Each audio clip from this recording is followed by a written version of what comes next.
Welcome back to New Amsterdam Radio, the podcast for creatives. It is I, the mayor, Flobo Boys, in the mayor's office, hang with people who are doing things that are spectacular.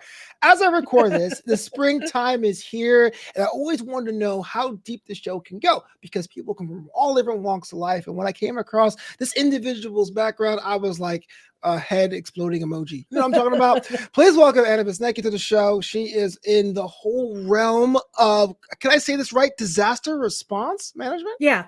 Tell me more. Disaster. We also call it crisis response management. Okay. So the disasters were more when I was in the Coast Guard. So my first disaster response was Hurricane Katrina. And then welcome to the so Coast when Guard. right, I had Yeah. barely had my commission. God, I hadn't even had it a full year yet when I got deployed to Katrina. And it was, you want to talk about surreal. It was like stepping into a movie, and not a good movie. But yeah, so I do a lot of disaster response. But right now, a lot of my focus is more what we would actually call crisis management and crisis response for specifically the video game and tabletop game industries. Oh, wow. Mhm. Well, you talk about crisis in video games. Usually I'm thinking about like what happened with Overwatch with McCree. What exactly does that mean? That is part of it. Yeah, that is definitely a part of it. The McCree situation, all the layoffs that are happening. Okay, yeah. The industry has been nailed by layoffs, Sure. doxing and swatting, which is where someone leaks someone's information or calls a SWAT team to their house. Swatting is something that's been going on in the game industry for quite a while. We're seeing right now a resurgence of people trying to relaunch Gamergate, which happened about 10 years ago, which was the systematic harassment of women, people of color, people in the LGBTQ plus community, and basically doxing them, harassing them, sending them threatening things, trying to get them fired from their jobs. We're seeing a resurgence of an attempt to do that. Sure. There's all sorts of stuff that happens. Yeah, I know this is not a gaming podcast, but just roll with me here. So I'm a shoutcaster myself. My game of choice is Rocket League. And I got in at a very that game's hard. That game is hard. There's nothing to relate to. Yeah, it's so hard, but I'm a better caster than I'm a player. Hands down. And so I got a lot of opportunities in 2020 as a person of color, as a caster of color. Is that a weird thing to say? Sure, why not? Do the fallout of our racial strife here in the country. But I've seen firsthand that the women who essentially have come after I came into Rocket League to cast are getting just so much like pulled apart, having these document incidents and having these kind of harassment things. And it's kind of a sad that you kind of thought that Gamergate was done, but it's never done, you know? No, I mean, it was never fully over. It stopped for the most part, but the harassment of women in the gaming space is constant. It's never gone away. And it's something that, interestingly enough, if you could look it up, the Bungie organization, Bungie actually won a lawsuit against a troll, against someone who was doing racially based harassment. What that set precedent for, though, is that now employees can say, hey, similar to how as a firefighter or someone working like your dad did for the trains, if I'm injured on the job, the company needs to protect me. There's safety regulations. Yeah. Well, the Bungie case actually set precedent that there is precedent that employers in the game industry are responsible to protect their people's safety. That means from harassment and from doxing. So it's changing. The industry is changing on how it was, largely because of that precedent that was set, that they basically view the harassment and like this person had shit sent to their house, all sorts of stuff. Well, what's great about this Bungie case is it set the precedent that just like when your dad was working on those trains, the company was responsible for his safety. Companies like Microsoft and Sony and all these big game producers are responsible for the safety of the people engaging as employees with their company. Whoa, that's cool. Monumental. Yeah, that's pretty cool. Because I know a lot of times with the whole idea of concept of remote work and these giant corporations being like, you're right, who's looking out for me? And it's kind of cool that some protections are there. Well, it's going to make me sound old, but this kind of goes back to how I got into what I do. I was an early adopter of like LiveJournal in the 90s when I was in college. Me too. Let's go. Me and George R.R. Martin just hanging out there. Right. I'm pretty sure he's the only one who still uses it. But I've always been kind of an early adopter of online digital technologies. And like I met my best friend Brandon we've been BFFs for almost 30 years now because we met when we were like 14 playing Battle.net. We were playing Diablo. Nice. And there's been this long running change they're not real life. Remember how everyone's like, okay, but do you have real life friends? Do you have real world friends? Well, we do so much digitally now that you cannot separate our digital presence from our physical personal presence. And so one of the things that I did was I actually launched the Coast Guard social media program. And I was the first blogger for the service because my attitude was digital is going to, it was one of those, either you get involved or you get left behind. Right. One of the things that included was having to work with the flag staff, the admirals and stuff, to develop new policies around what happens. Like we had one woman who was used in some advertising, beautiful young pilot. And she, gorgeous woman. She was being used to show that, hey, we've got women pilots. Well, of course, they took the images of her and it ended up on 4chan and something else. And the comments were disgusting. And she was getting harassed because you could figure out what unit she was from. The unit started getting gross mail, all sorts of stuff. So we had to develop these policies of like, what the hell do you do? Because not feeding the trolls is one thing. But when the trolls have started mailing like used underwear and stuff to a unit, what do you do? Right. So I've been involved in kind of this sort of online digital crisis management, how to help people since it started. So can I take a step back and ask, was that like the dream as a kid to help people? Like it was like a idea you want to be a doctor? I'm third generation. Okay. I'm a third generation coastie. So my grandfather. I can't say that word. No, you can. I know. No. Coastie is what we are commonly called. Right. So my grandfather was a senior chief and my dad retired as the captain of the Coast Guard cutter Healy, the big icebreaker. So going into the Coast Guard was kind of the family business, and this idea of helping save lives and work with the environment was a big deal to me personally. Yeah. So that's why I joined the Coast Guard. And when I was in, it just so happened that I was pulled into Hurricane Katrina, and I realized that my sweet spot, like where I excelled and where I was really good, was using emerging technologies to help with communications and translating between the two groups, like taking what the Coast Guard was trying to say and making sure the public understood it. So I found this weird little niche that I joke that because of my ADHD, I never panic. I can never focus either, but I never panic. It's a balancing act.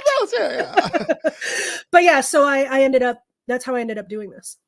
Okay, so I've heard from my other friends who were in the service that like the Coast Guard is kind of like the ignored branch. Like there's a chip on your shoulder because you don't get the glory, like the glory, but the praise. Is that your thing or no? Oh gosh, yeah. It was ironic. I found some video recently because, again, old. I was going through a box and I found a disc, like a CD with some original Katrina video that we pulled off the disc. It is low res, all the things from 2005, right? Sure. But I went and was looking online to see if this video had existed. Not only does this video not exist anywhere, it's not been archived, but Britannica doesn't really mention the Coast Guard. Wikipedia barely mentions the Coast Guard. If you watch the bridge collapse that just happened, the lead federal agency responding is the U.S. Coast Guard. Wow. The bridge collapse was like, and I was the lead public information officer for the Minneapolis bridge collapse in 2007. Right. When there was a collision on the Mississippi, the Tintamara Mel Oliver, I was the lead PIO for that as well, that shut down the Mississippi for almost a week. These are coasties that are responding. But my dad and I were laughing that watching CNN, General Honore, who's been out forever and has nothing to do with waterways or bridges, was on CNN. They had Navy captains. They had Navy admirals. The Navy has nothing to do with this response.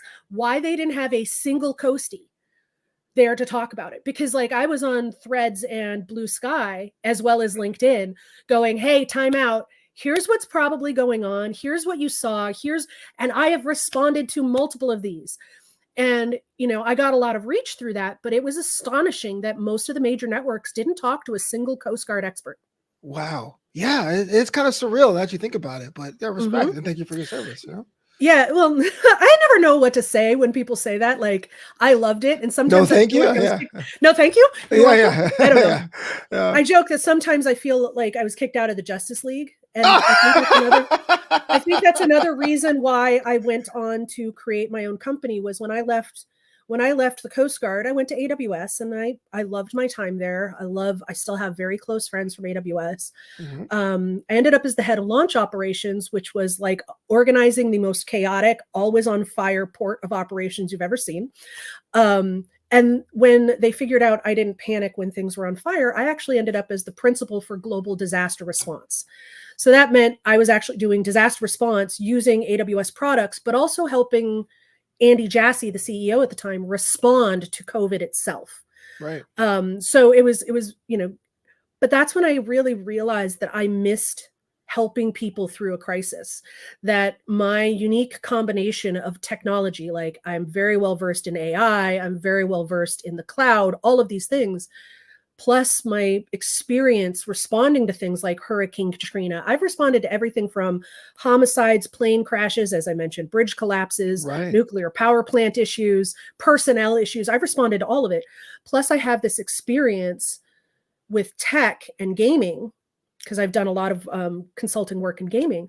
And I was like, I could go back to helping people. I could get back to my roots of focusing on crisis management and helping people when things get rough, being that lighthouse. And that's what I decided to do. So let's talk about that. Not so much like your time at AWS or is it Oracle as well? Yeah, Oracle. Yeah, I was at Oracle. But the jump into your own firm, is it Merewif? What was that like? What was that moment like? Was it a napkin moment in a diner going, yeah? Was it so you got called to a new Justice League? What's the deal? It was as I was, so right between Oracle and AWS, I did a brief stint at an AI startup. And they were, even though I was the senior director of PR and community, I was constantly being asked to do things with my crisis and disaster background for AI. And that's when my friend Corey Quinn, who's from Last Week in AWS, he's a pretty big influencer in the cloud space.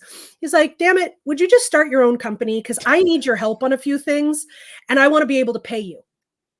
He's like, you're constantly helping me out on the side, just as my friend, but I want to be able to actually bring you in on stuff and pay you. Can you just become and so while I was at that AI startup, I actually started Merewif largely so that my friend, who was on my ass constantly about it, could pay me.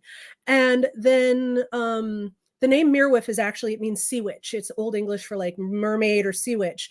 And the reason I chose that was, one, the Coast Guard background, and I've spent my whole life by the water. But the other interesting thing is in stories, the mermaid either saves the sailors or sinks the ships. And I thought that was a hilarious duality. Not to mention and it kind of plays into what I do. I either help you or I can help you sink a ship. So, it's like one of those things. So, it kind of came out of that. And then when I decided to leave the startup, I was doing it full time, and I ended up like jumping on board to help Bungie when they had an article coming out.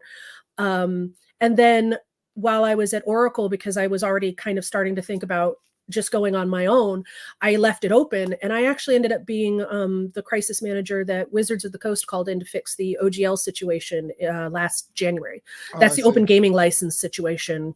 People can Google it. It was a mess, but I have a deep love for the D&D community and the D&D team, so that was a really great thing to participate in and help with.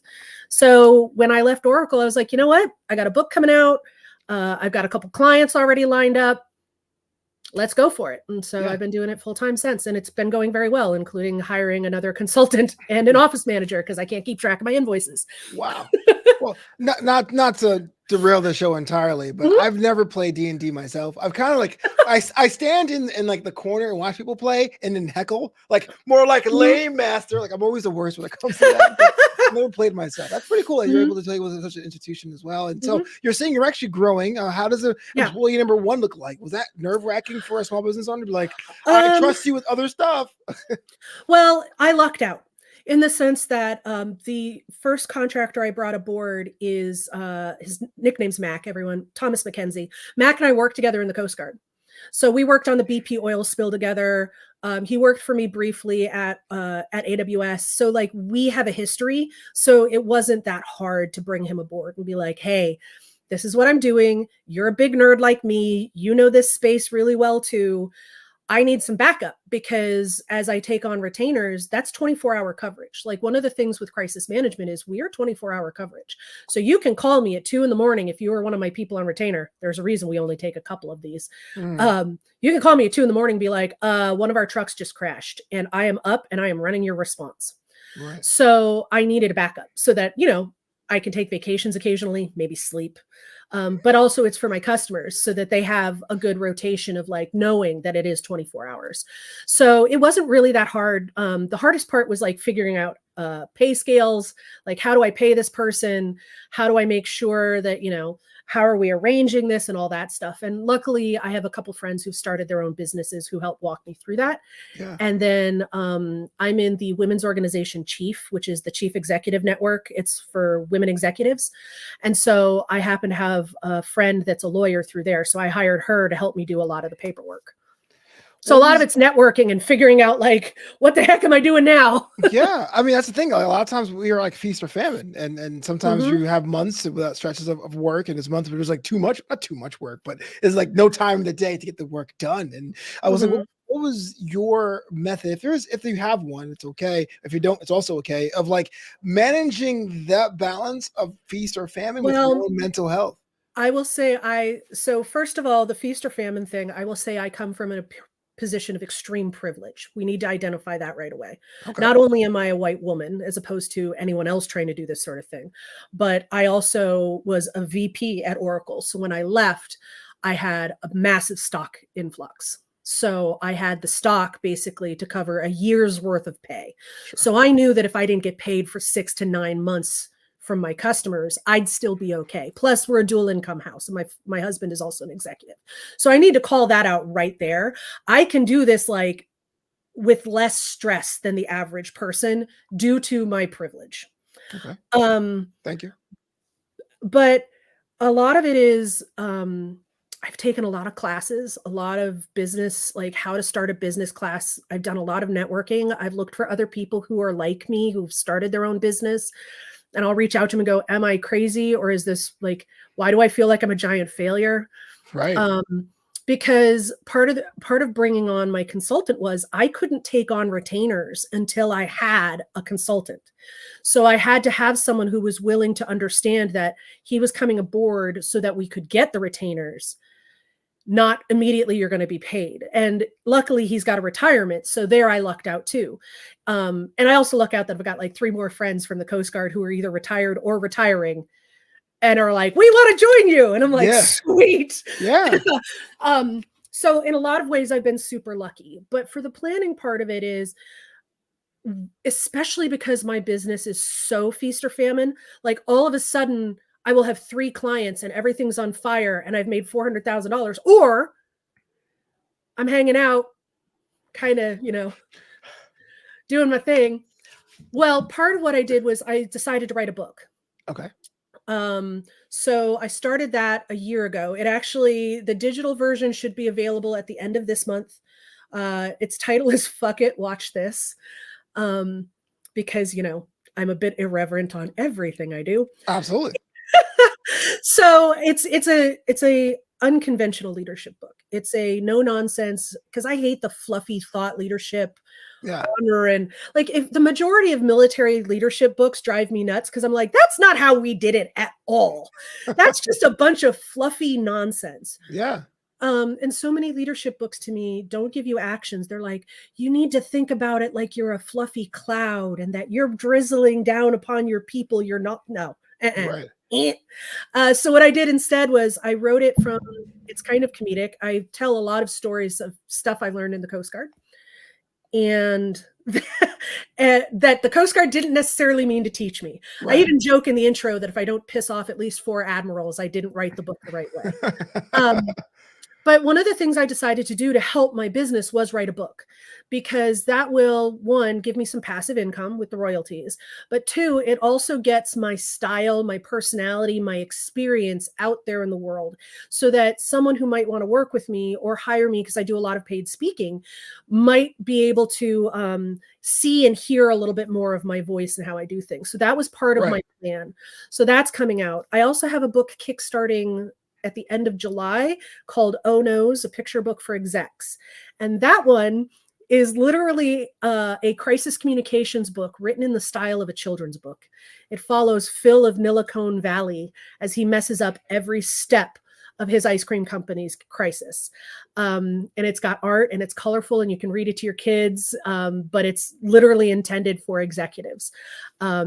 So I'm doing some of those things on the side to garner some of that passive income. But then the other thing is I really focused hard on retainers, because those retainers are what's going to kind of keep us fed throughout the year. Yeah, absolutely. So those are the things that I focused on. So you're basically confirming now this book coming out in the spring will have no fluffy cloud conjecture. That's what's new. It is anti-fluffy bullshit. My mom's a little concerned with how much I cuss in it. Yeah, moms always do that though. There's a chapter that's called "Be a Maverick, Not a Dipshit." Yeah. But in each chapter, I actually outline at the end of each chapter, there's questions to ask yourself and steps to take to do things. Like I talk about getting promotions. And so this isn't actually crisis management. This is kind of a career as a whole book. And I talk about like how you should have a yay folder, which is where you capture every time you complete an awesome task and someone's like, thank you for this. Throw it in there. 2 reasons. 1, helps with promotions. 2, on your shitty days, you can go and look and go, hey, people do occasionally like me.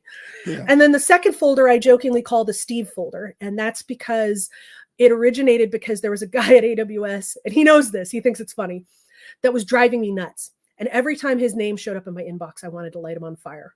Like my blood pressure would go through the roof the moment I saw his email. You know that guy to email. You know that person. Everyone has that person. Marks everything urgent. Yeah, I get it. Yeah. Shows up in your inbox and you're like, oh, fuck, I need whiskey in my coffee. Right? So I called it the Steve folder, and Otto had every one of his emails go into this folder so that I could open it when I was mentally prepared to deal with his shit. Well, he and I eventually worked out our issues, and it was just a communication thing. And but that folder became the place where I put all my cover your ass emails. Right. But no one looking over my shoulder could see a CYA folder, because you don't necessarily want to have a CYA folder or a these people are assholes folder. Right. So I just left it named Steve. And even now, running my own company, I have a Steve folder. And so in the book, I talk about why you should do these and that they should be set up kind of like people with ADHD call them doom drawers, where it's a drawer where you just pull open and throw stuff you know you're going to need, but you have no idea where else to put it, and you shut the drawer. Oh, that's a name for it? I had no idea. It's a doom drawer. And so these are like doom folders, basically. So the book actually goes through like tacticals on how to do these things, not just because let me tell you, in the Coast Guard, man, we read probably 13 to 20 leadership books a year. Oh, no. Well, yeah, they had lots of leadership training. Right. The which is good. Manager. 1 minute manager, tipping point, you name it. We've read it. Who moved my cheese is another one. They're around our kids. And they're useful. They're useful. Don't get me wrong. Like, one of the things I wish the corporate world would do more of is the leadership training the military does. Like, when you get promoted to manager at Amazon or at Oracle and stuff like that, there's very limited resources in teaching you how to do that. And I don't think a lot of managers realize when they get promoted to be a manager for the first time that people now rely on you. Their livelihood relies on you. There are studies to show that our health and well-being is deeply tied to our management. I talk about that in the book too. There's the 5 archetypes of managers, and I talk about those in the book as well. The narwhal, the seagull, the octopus, the orca, and the blue falcon. And I explain what they all are, but I explain how to survive them. But our mental health is so tied at work to if we have a good manager or not. And I wish the corporate world would give the training that like we had to go through in the Coast Guard. We went through leadership and management training annually in the Coast Guard. It's true. There's people quit bad bosses, right? I'm with that 100%. I've had a couple jobs that paid very well, but a couple of managers that made it not worth it, right? Who needs $1 million paycheck with $1 billion headache? I mean, at Oracle, not Oracle, but at AWS in the book, I actually talk about a pivot point and how to decide if you need to quit your job or not. Yeah. And like the questions you need to ask yourself, because I quit AWS largely because of health problems, because I was driven into the ground. Yeah. So yeah, it's tough. And I will say the thing for anyone who's going to run their own company, here's the toughest thing for me, especially if you are neurodivergent. We grow up in a system. You go to school, You're going to school from 7 to 2 or whatever times, and you go to different classes and you have homework to turn in and people are telling you how to do the thing. You join the military. They tell you how to dress. They tell you when to go to the dentist. They tell you how to, how to wear your hair, work hours. They tell you where you're going to live, all of it. But when you go to the corporate world, it's the same thing. You have deadlines, you have, your timelines, you've got your budget, you've got all of these things that are so set. When I pivoted to running my own company, the hardest thing for me, and part of why I decided to get a business manager early on, is because I struggle with not having a structure pre-built. I'm good at building structures, and fixing problems. But executive dysfunction when you're neurodivergent is real. It used to drive my mom nuts. And in college, I was even worse about it. I do my paper the night before. Wow. That sort of thing. So the fact that I now have to create my own business structure, and that I found it's easier now that I'm creating it for three people, not just myself, but that is hard. When you go from the corporate world and being in school and being told what to do all the time and how to do things, starting your own business means you're making the decisions on how to do things and what timelines you're going to do and when things are due and what you're going to charge for stuff. And it is not easy. Right. That's the hardest part for me. Yeah, I can totally get that. I know when I'm hanging with my friends off the clock, I'm always like, man, whatever you want to do, whatever you want to eat, whatever you want to do. Like, you never decide because I'm tired of deciding all day. Yep, exactly. Exactly. Well, I'm going to Greece for 10 days with my girlfriends. Oh, and nice. My one friend and my best friend, she goes, we're just going to do a tour company because none of the three of us want to make decisions on where we're staying, what boats to take, all of that. We're just going to I honestly don't, other than Athens and ending in Santorini, I have no idea what the middle of the trip is. I'm just going. Yeah, I did Japan the same way. I was like, here's my money. Make sure I have a good time. Make sure I have a good time and that I don't get lost. We're good. Right. Everyone who's our guest on the show, we kind of ask them kind of like these quick lightning round department questions down to play. Okay. Let's do this. What is the best part of your hometown? The summers. Oh, and that is what town? Seattle. Sorry, Seattle nice. Summers. Nice. Seattle summers are to die for. They're perfect. I've been to Seattle once. It was last April, and it did rain, so I kind of saw it coming. I did not see the summer out of Seattle. We turn the rain on anytime someone from California comes up. Like I know that just turns it on to make sure that y'all stop moving here. So you know what I learned. You know what I learned about being in Seattle is that I was in my hotel. I was looking outside. I couldn't tell if it was raining, and I looked outside. I go, oh wait, no umbrellas. It must be dry. Well, no one owns umbrellas in Seattle. Just everything is waterproof. I own an umbrella for when I travel. I have a tiny travel umbrella, but I do not ever carry it here in Seattle. Oh man, we all have gills. Yeah. Besides Greece, what is on your travel bucket list? I haven't been to Thailand yet. It's a big one, but my biggest thing is by the time I'm 50, I want to have been on every continent. And so I am just missing South America and Africa at this point. That's it. Well, how's that article? Is it overrated? I lived there for almost a year right out of college. So it is overrated. No nightlife. Downtown sucks. Well, actually, there's 2 bars in McMurdo. The smoking bar and the non-smoking bar. No, so I just so next year for our 5th anniversary, like my husband and I have been talking about like going to Peru or something so we can knock that one out. And then my biggest bucket goal is I still need to hit South America and Africa so I can hit on every continent. Side question. Are you talking about like West Africa or Saharan Africa or like South I don't know yet. Okay. I don't know yet. Like I like all of it. I'm fascinated by all of it. I want to try it all. So it's kind of do I want to see pyramids or do I want to see, like elephants and lions or do I want to, and the culture, like the buildings are beautiful in some of the areas and, the food. And so, it's going to be a toss up. Wow. Do you believe in days off? And if so, what do you do? I definitely believe in days off. I actually was almost borderline neurotic about it as a manager. As the VP at my last company at Oracle, I was probably one of the only VPs I knew that actually took 2 weeks off a year at minimum to go somewhere. Now, yes, I am still really big on days off.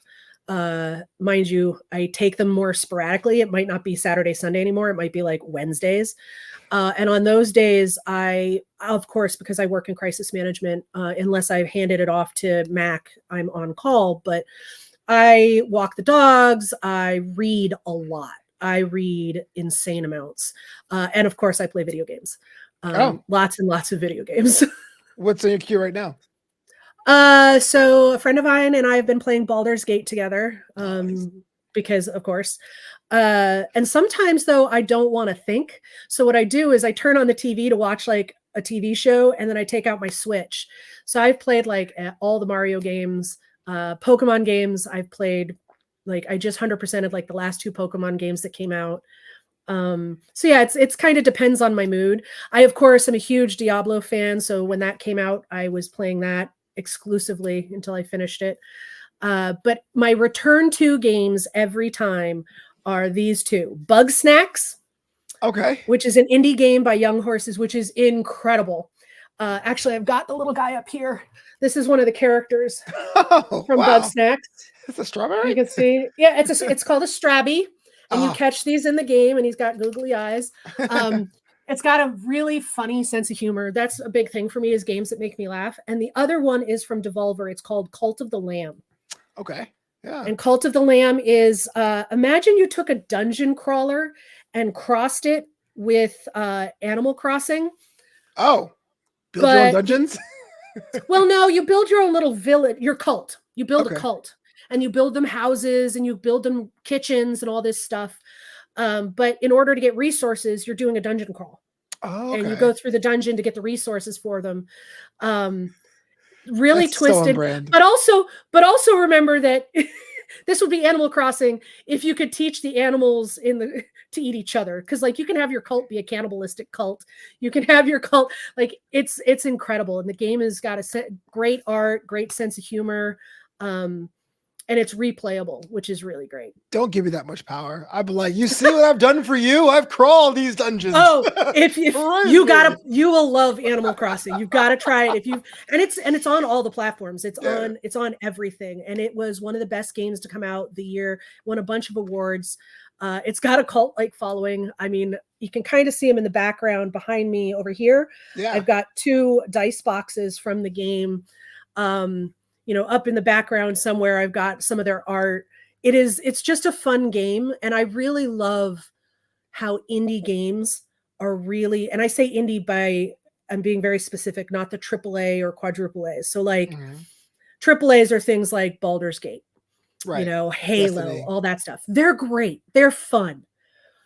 But the games I go back to and always love the most are these crazy games coming out of these smaller studios. Sure. And, just stuff like that. There's a game called Brotato, which is completely ridiculous. That's my husband's go-to vegging out game. But yeah, looking at those little indies, those are where it's at for me. Those are the kind of games like you're like, oh, look, only $1 in Steam sale. Like, you never get around to them, but you're saying get around to them. They're actually worth. Get around to them. Yeah. Definitely try Cult of the Lamb. Yeah. So. That's cool. Sorry. and lastly, I guess everyone collects something. What do you collect, Anna? Remind me real quick, is this going to be on video? Yes. As well? Yes. All right. Then I'll do this. Uh-oh. We're getting a visual look at this. Hold on. Is that a Lapras? Those are Vaporeons. Oh, so that used to be a Spheal. Very round Spheal, but my dog turned it into a dog bed. So you can kind of see I've got the Lapras, but this whole side over where my head is right now. Yeah. So that's all Vaporeons, all the way up. I was a Jolteon fan, but it's cool. I ain't a hater. So yeah, you can kind of see as I move the camera over, it's almost all Vaporeons. That's correct. Can I ask why that one? Because that's Gen 1. So like, why was that one like the one that pulled you the most? So we have a dog that kind of looks like Evie. She's around here somewhere. You've seen her wandering in the background. Yeah. But with the Coast Guard and with how much work I've done in nautical spaces and all the things I do in water spaces, I've always loved. Also, my office, it also happens to be my favorite color scheme, which helps, which is the dark blue and the light blue. You can kind of see I've got it everywhere. So that helped too. But my husband also works at Pokemon, so I have an in to get like all the Vaporeons. Oh yeah, I mean, when oh, there you go. I got a Vaporeon plug. I got him. Like he doesn't. If he goes overseas, he brings me Vaporeons. You know, I love it. Well, it was funny I always like, have Vaporeons. my first favorite Pokemon was Electabuzz because in the anime it was a team of a baseball team. And so I'm a baseball guy, and it was a team called the Electabuzz. I became an Electabuzz fan, so I totally get that. Yeah, that's everyone really cool. has their reason and their Pokemon. Like my husband's favorite is Houndoom, and it's because he used to have a dog, like a big dog like that. You know, everyone has their Pokemon, and I think that's pretty cool. Other than that, the only other thing I collect is, well, this one's a little bit rude. I absolutely love handmade mugs. And so I follow a whole lot of ceramic artists. So this is an artist directly here in Washington State. I think she's in Duval. But I have like probably at least a dozen handmade ceramic art mugs because it's usable art and I love it. And I also why are those killer whales so rude? Dude, I am here for it. I am here for it. Although I will tell you, if the whales from over there, like if the orcas from over there teach the Puget Sound orcas how to mess with boats, we are so screwed. Oh yeah, lock it down, lock it down. Well, that's pretty cool. But yeah, so that would be the other thing is ridiculous mugs. For those of you on the audio version of this podcast, it's a bunch of smiling, happy killer whales who like, fuck them boats. That's terrible. Well, and on the bottom it says organized crime. That's even worse. They know what they're doing. That's premeditated. Oh yeah, they're smart. I love them. Not a crime of passion. I mean, I should also openly admit that, like, you know how everyone has their happy day movies or movies that when they're sick they watch, or just mine are all movies like Godzilla. And like, I am all about Cocaine Bear. I'm all about watching nature just mess up humanity. Yeah, I'm about to say, that's my happy place movies. So it's like I'm anti-human. I love it. I will say I do not enjoy like San Andreas or Deepwater Horizon, like the movies that are about actual like like earthquakes or those are a little harder for me because I sit there going, that's not how that works. Right. That's not how that works. You're doing the stats. But watching Godzilla just protect the earth by smashing, no offense, LA or San Francisco, I'm good with that. Were you a fan of Rampage? Did you see that, the ones? Oh, love that game. Love that game. Okay.